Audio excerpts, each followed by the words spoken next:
Let me walk you through the 6 learning objectives for Chapter 10. Objective 10.1 asks you to understand the exclusionary rule. We will trace the rule from its origins in 1914 through its landmark extension to the states in 1961 and follow the Supreme Court's subsequent retreat from viewing it as a constitutional requirement. Objective 10.2 asks you to know the arguments for and against the exclusionary rule. This is a genuine policy debate, and you should be able to articulate both sides with precision. Objective 10.3 asks you to know the requirements for invoking the exclusionary rule. This includes the motion to suppress process, the burden of proof, and critically, the standing requirement, which limits who can even challenge a search in the first place. Objective 10.4 asks you to know the exceptions to the exclusionary rule. There are 6 of them, and each represents a Supreme Court judgment that in the particular circumstance, excluding the evidence would cost society too much relative to the deterrence benefit granted. Objective 10.5 asks you to know whether the exclusionary rule actually deters unreasonable searches. We have empirical data on this, and the answer is more complicated and more modest than either side of the debate typically will acknowledge. Objective 10.6 asks you to understand entrapment. We will cover the definition, the 3 tests, subjective, objective, and due process, and the leading cases including Jacobson v. United States. Let's begin with the foundation of the exclusionary rule and trace its development through 4 landmark decisions. The story starts in 1914 with Weeks v. United States. Fremont Weeks's home was searched without a warrant, and personal papers were seized and used to convict him in federal court. The Supreme Court held that the Fourth Amendment required that this evidence be excluded from federal prosecutions. Justice Day wrote that if letters and documents unlawfully seized can be introduced into evidence, the Fourth Amendment might as well be stricken from the Constitution. That is the origin of the federal exclusionary rule. But the Weeks rule only applied to federal courts. State courts were free to use whatever remedies they chose, and most states continued to admit unlawfully seized evidence. In 1949, Wolf v. Colorado was a critical but partial step. The court held that the Fourth Amendment applies to the states through the 14th Amendment's Due Process Clause, but it declined to require states to use the exclusionary rule. Justice Frankfurter reasoned that the exclusionary rule was not an explicit requirement of the Fourth Amendment, and that the states were free to rely on civil suits, criminal prosecution, and administrative discipline instead. The experience of California and other states would soon demonstrate that those alternatives were largely ineffective. In 1961, in Mapp v. Ohio, the court unanimously extended the Fourth Amendment to the states, but then, in a 5-4 vote, required states to use the exclusionary rule as the enforcement mechanism. Justice Clark, writing for the majority, offered 3 justifications: deterrence, judicial integrity, and the need for uniformity between federal and state enforcement. The dissenters, led by Justice Harlan, argued that states should be free to develop their own remedies. And then, beginning in 1974, with Calandra, the court began to retreat. The rule was recharacterized as a judicially created deterrent remedy, not a constitutional right. This single shift had enormous consequences because it meant the rule could be limited, qualified, and accepted whenever the cost-benefit calculus came out against exclusion. Mapp v. Ohio is one of the most significant decisions in the history of American criminal procedure, and the facts are as dramatic as any we will study in this course. Dalry Mapp lived in Cleveland, Ohio. Police officers arrived at her door claiming to have information about a bombing suspect and illegal gambling material. Mapp refused to let them in without a warrant and telephoned her attorney. The officers returned hours later with reinforcements. When Mapp again demanded a warrant, an officer held up a piece of paper and claimed it was a warrant. Mapp grabbed it and stuffed it in her blouse. Officers handcuffed her, retrieved the paper, and conducted a thorough search of her entire home, including her bedroom, living room, kitchen, and basement, without ever producing a valid warrant.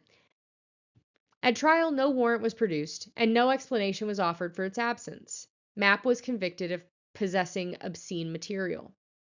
The issue before the Supreme Court was whether Ohio could use evidence obtained in a warrantless search at a state criminal trial. The court's holding was straightforward. Yes, the exclusionary rule applies to state prosecutions. Evidence obtained through unconstitutional searches and seizures is inadmissible in any American courtroom, federal or state. The reasoning is what makes MAP so important. Justice Clark offered three interlocking justifications. Deterrence. Without the exclusionary rule, the Fourth Amendment is a form of words, valueless and undeserving of mention in a perpetual charter of human liberties. Judicial integrity. If courts use evidence obtained by illegal means, they become accomplices in the willful disobedience of a constitution they are sworn to uphold. And uniformity. The pre-MAP arrangement invited evasion. Federal officers could walk evidence across the street to state prosecutors who were not bound by the Weeks rule. Justice Harlan's dissent argued that the court was unjustifiably imposing a single remedy on all 50 states, each of which might have legitimate reasons to develop its own approach to enforcing Fourth Amendment rights. That tension between federal uniformity and state experimentation has never fully been resolved. Now let's look at the arguments on both sides of the exclusionary rule debate, because this is a genuine and ongoing controversy and not a settled question. The case in favor of the exclusionary rule rests on four main pillars. First, constitutional rights.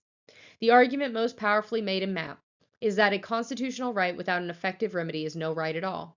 If the government can violate your Fourth Amendment rights and still use the fruits of that violation against you, the right offers no real protections. Second, deterrence. The exclusionary rule removes the incentive to violate the Fourth Amendment by denying the prosecution any benefit from the illegal search. This is the argument the Supreme Court has relied on most heavily since Calandra. Third, judicial integrity. Courts that admit illegally obtained evidence become, in Justice Brandeis's famous phrase, an instrument of lawlessness. The government teaches the whole people by its example, and if it becomes a lawbreaker, it breeds contempt for the law. Fourth, social cost. The knowledge that unlawfully seized evidence will be excluded from trial has pushed police departments to take Fourth Amendment training seriously. The argument is that over time, the rule promotes police professionalism, even if it results in some evidence being lost. Further, although not a main pillar, it is still better than the alternatives, such as civil suits, prosecutions, and discipline, which have all proven ineffective. Now, on the other side, critics begin by noting that the exclusionary rule is not constitutionally required. It is a judicial remedy that courts created and courts can modify. This means its scope is not fixed. On deterrence, former Chief Justice Burger called the deterrence claim a wistful dream. Police are focused on making arrests and gathering evidence in the moment. They don't stop to analyze whether a search meets the Supreme Court's latest Fourth Amendment standards. The person who feels the sting of the exclusionary rule is the prosecutor, who loses evidence years later, not the officer in the field. The argument about truth-seeking is powerful and simple. The purpose of a criminal trial is to determine guilt or innocence based on available and reliable evidence. The exclusionary rule denies juries reliable evidence and may result in acquittals of people who are factually guilty. And the lack of flexibility argument points out that the same remedy, total exclusion, is applied regardless of whether the officer made a good faith technical error or committed a flagrant, deliberate constitutional violation. Chief Justice Burger compared this to equating the release of a tiger and a mouse in a schoolroom as equally serious offenses.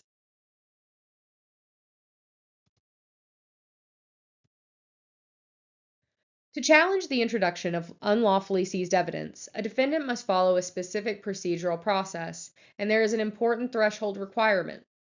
The defendant must have standing.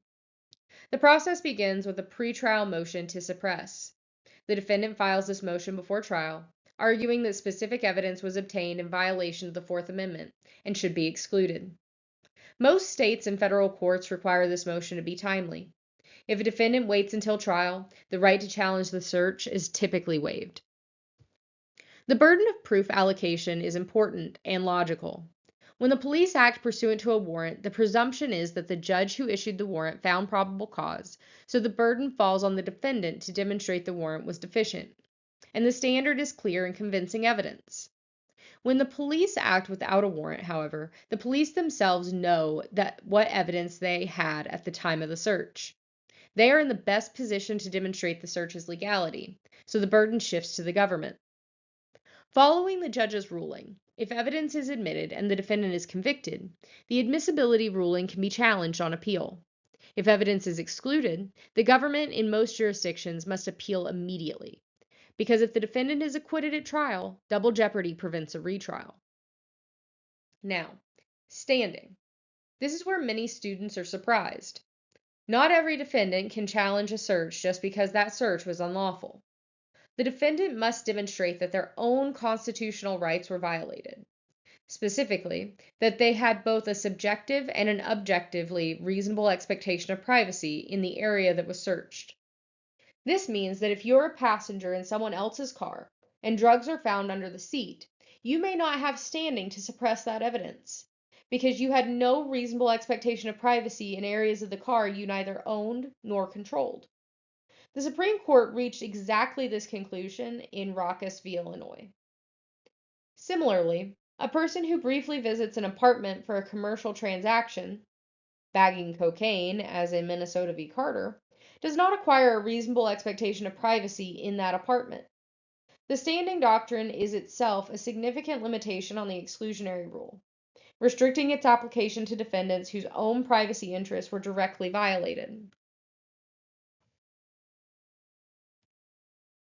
The Supreme Court has significantly limited the exclusionary rule by creating 6 major exceptions. Each exception reflects the court's judgment that in the particular circumstances, the deterrence value of excluding the evidence is not worth the cost of losing at a trial. The first exception is for collateral proceedings. The exclusionary rule only applies to the formal criminal trial itself. Evidence that is barred from the prosecution's case in chief can still be used at bail hearings, grand jury proceedings, sentencing hearings, parole revocation hearings, immigration hearings, and civil forfeiture proceedings. The court's reasoning is that police are already deterred by the knowledge that the evidence cannot be used to prove guilt at trial. Excluding it from these peripheral proceedings adds little additional deterrence but imposes real costs. The second exception is attenuation, or dissipating the taint. When the connection between the unlawful search and the evidence eventually obtained is so attenuated, so weak and indirect, that the taint of the original illegality has effectively been purged, the evidence comes in. The Supreme Court in Brown v. Illinois identified 3 factors: the time that has elapsed between the illegality and the discovery of evidence, whether there were intervening circumstances that broke the causal chain, and the purpose and flagrancy of the original police misconduct. The 2016 case of Utah v. Strife extended this. When an officer discovers a pre-existing valid arrest warrant during an unlawful stop, the warrant can serve as an intervening circumstance that attenuates the taint and renders seized evidence admissible. Third is the good faith exception, which was established in United States v. Leon in 1984. When police act in objectively reasonable reliance on a search warrant that is later found to be defective, the evidence is admissible. Justice White reasoned that police who genuinely believe they are acting lawfully will not be deterred by the prospect of suppression. There is simply no misconduct to deter. The good faith exception has been extended to reliance on a judge's assurance that a warrant is valid, reliance on a statute later found unconstitutional, reliance on erroneous computer data, and reliance on binding precedent that is later overruled. Fourth is the independent source doctrine. If unlawfully obtained evidence was also obtained through a completely separate lawful investigation, it comes in. The government is put in the same position as if the illegal search never happened, not a worse one. The court's concern is that the prosecution should not be denied evidence it would have had anyway through entirely legal means. Fifth is the inevitable discovery doctrine. Similar to independent source, but without requiring an actual independent investigation already underway, If the government can prove by a preponderance of the evidence that the unlawfully seized evidence would have been discovered inevitably through lawful means, the evidence is admissible. The leading case is Nix v. Williams, where a 200-person search party was already approaching the location where the defendant led police to murder victim's body. 6 is the impeachment exception. Unlawfully seized evidence that cannot be used in the prosecution's case in chief to prove guilt can be used on cross-examination to attack the defendant's credibility if the defendant takes the stand and makes inconsistent statements. The logic is that defendants should not be able to use the exclusionary rule as a shield for perjury. If you take the stand and testify falsely, the government can confront you with evidence that contradicts your testimony, even if that evidence was unlawfully obtained. Herring v. United States is one of the most important recent decisions on the good faith exception, and it addresses a question that is increasingly relevant in an era of digital law enforcement databases. What happens when an arrest and search are based on an error in a police computer database? The facts. Investigator Anderson had reason to believe Herring might have outstanding warrants. He asked a clerk to check in neighboring Dale County's database. The database showed an active warrant. Anderson arrested Herring, searched him incident to arrest, and found methamphetamine and an illegally possessed firearm. But the warrant had actually been recalled 5 months earlier. The recall just hadn't been removed from the database. By the time the error was discovered, the arrest and search were already complete. The Fourth Amendment violation was conceded. The arrest was illegal because no valid warrant existed. The question was whether the exclusionary rule required suppression of the drugs and the gun. Chief Justice Roberts, writing for a 5-4 majority, said no. His reasoning is built on the deterrence framework the court established after Mapp. The exclusionary rule is not an automatic remedy for every Fourth Amendment violation. It applies only where its benefits in terms of deterrence outweigh its cost. To trigger suppression, the court held, police conduct must be sufficiently deliberate that exclusion can meaningfully deter it, and sufficiently culpable that such deterrence is worth the price paid by the justice system. Negligent record keeping is an isolated case, Roberts concluded, does not meet that bar. The officer acted in objectively reasonable reliance on the database. There was no evidence of systematic error or reckless disregard for constitutional requirements. Suppression would not meaningfully deter the kind of mistake that had occurred here. Critically, Roberts left open the door to suppression in other database error cases. If the police had been shown to be recklessly maintaining an unreliable warrant system or had deliberately entered false information, suppression would be required. The decision turns on whether the error was systematic and culpable versus isolated and negligent. Justice Ginsburg's dissent raises a concern that will only become more pressing over time. Law enforcement databases have expanded enormously.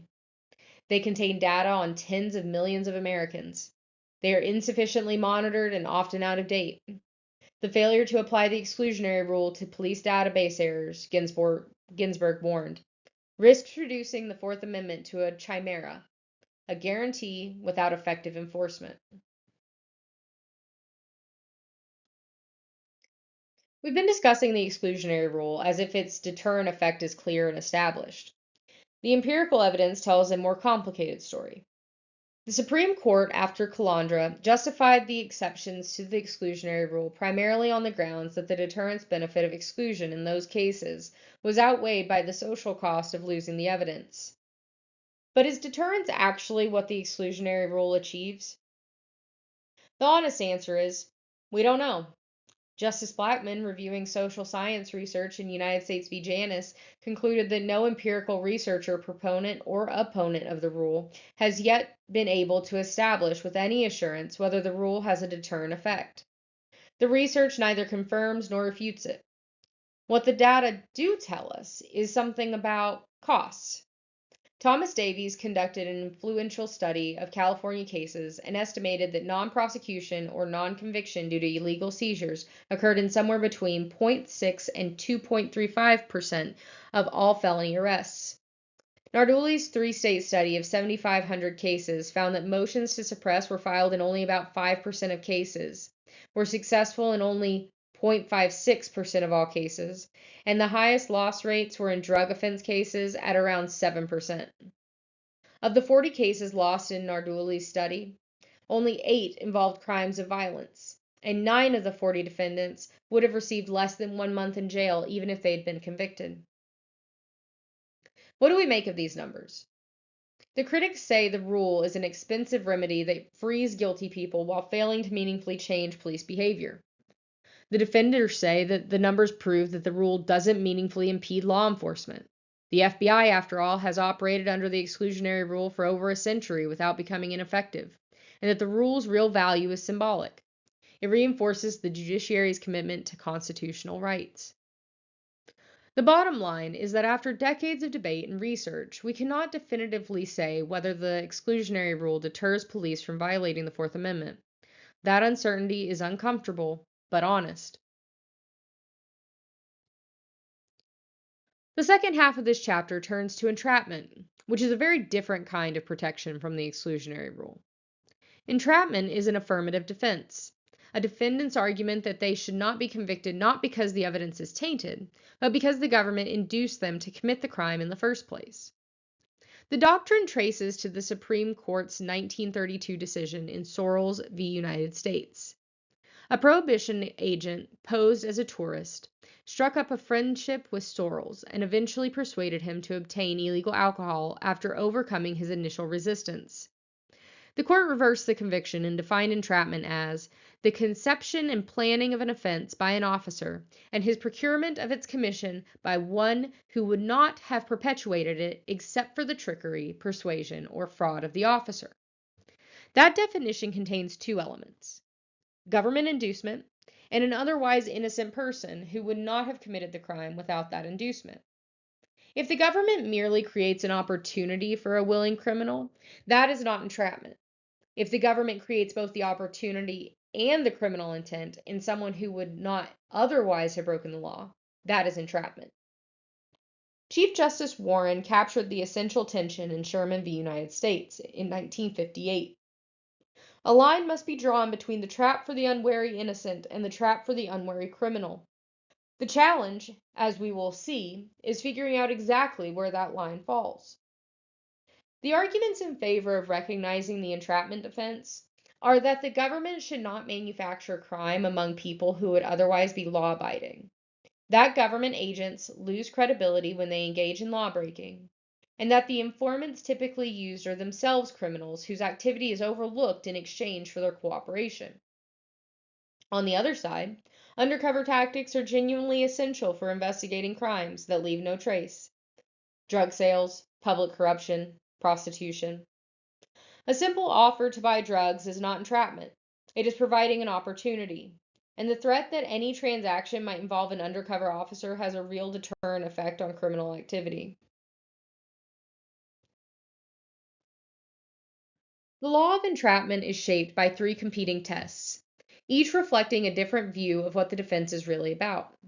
The subjective test, which is used by the federal courts in a majority of states, focuses on the defendant's predisposition. The central question is whether the accused possessed the criminal intent to commit this crime independently of the government's inducement, or whether the government essentially created the crime by targeting someone who would never have broken the law on their own. Under the subjective test, the analysis proceeds in 2 steps. First, did the government induce the crime? A simple offer to sell drugs is not an inducement. It is merely an opportunity. Inducement requires something more: appeals to friendship or compassion, promises of extraordinary financial gain, persistent pressure, or assistance in carrying out the crime. Second, the most importantly, was the defendant predisposed? Courts look at the defendant's criminal history for similar offenses, whether the defendant or the government suggested the criminal activity, whether the defendant acted for profit, whether they were reluctant to participate, and how attractive the government's inducement was. A defendant with a prior history of drug dealing who quickly accepts an undercover officer's offer to sell narcotics is predisposed. A defendant with no prior history who is pestered repeatedly before agreeing is not.